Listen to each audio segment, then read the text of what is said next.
The mystics teach that the parshas of the Torah that we read each week are intimately connected to the time of year in which they are read.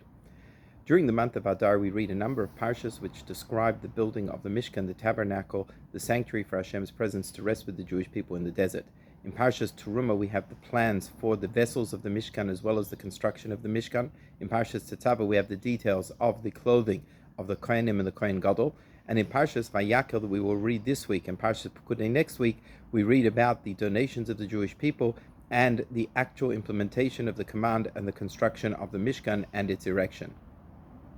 How is this connected to the month of Adar in which we read these parshas? The month of Adar is a month which our sages tell us, Marbim B'Simcha, we have to increase in our joy and happiness.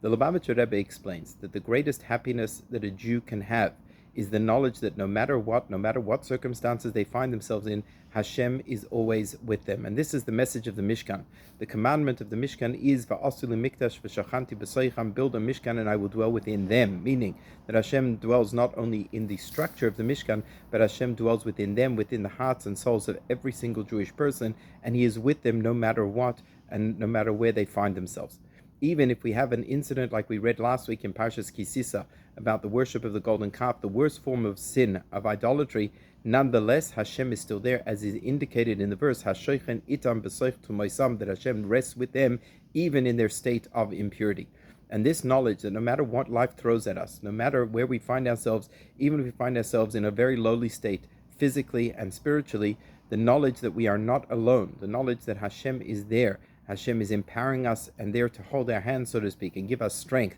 to be able to overcome those difficulties, that knowledge itself should be sufficient to bring us great joy no matter where we find ourselves.